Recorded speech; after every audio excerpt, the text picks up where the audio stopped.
గొప్ప దైవజనుడే. ఆయనకు కలిగిన దర్శనాలు కలలు చాలా గొప్పవి. ఒకరోజు డైరెక్ట్గా దేవుడు ఆయన్ని పరలోకానికి తీసుకెళ్ళాడంట. అక్కడ దేవదూతలు దేవుడు మాట్లాడుతున్న మాటలు విన్నాడంట. అలాంటి గొప్ప గొప్ప దర్శనాలు ఈయనకున్నాయి, గొప్ప గొప్ప కళలు ఈయనకున్నాయి, దేవునితో మాట్లాడిన అనుభవాలు ఉన్నాయి డైరెక్ట్గా.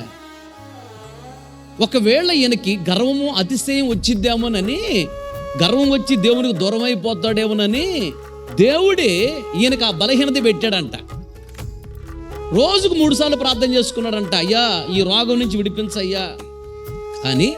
ఆ రోగము ద్వారా అతనిని పరిపూర్ణతకి ఎదిగించి ఆయనను పరలోక రాజ్యానికి తీసుకోవాలని దేవుడే ఆ రోగాన్ని అతనికి పెట్టాడు.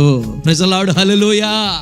ఎంత ప్రార్థన చేసినా రోగం బాలేదు అంటే నువ్వు కంగారు పడగాక, దేవుడే పెట్టాడు. ఎందుకు పెట్టాడంటే నీకు గర్వం అహంకారం రాకూడదని, దేవునికి నువ్వు దూరం కాకూడదని, మందిరానికి దూరం కాకూడదని ఆ బలహీనత పెట్టాడు.